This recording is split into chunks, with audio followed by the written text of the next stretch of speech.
Welcome to Chillin' 101. We hope this video helps. You start by confirming the voltage and current rating. Match 120V or 230V to your supply, and check max so the protector isn't undersized. Once done, turn off the main breaker and unplug all devices. Safety first, so use insulated tools and gloves.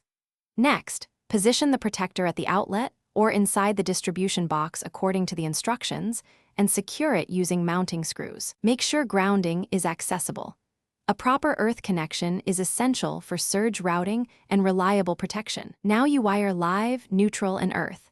Follow color codes and tighten each terminal to the torque spec so connections stay solid. Once wired, program the protector's delay and sensitivity settings. Choose lower sensitivity for motors and compressors to avoid nuisance trips and faster response for electronics. You should see status LEDs light, one for power, one for protection, one for fault, so test those. Finally, label the protected circuits and document settings so you, or an electrician, can verify them later.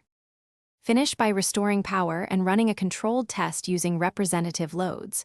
Watch for normal operation and any unexpected trips.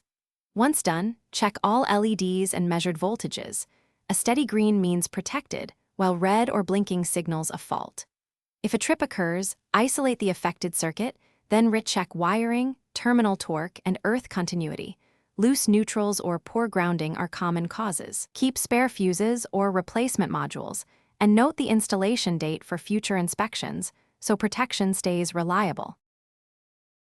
Thanks for watching. Consider subscribing if we helped you.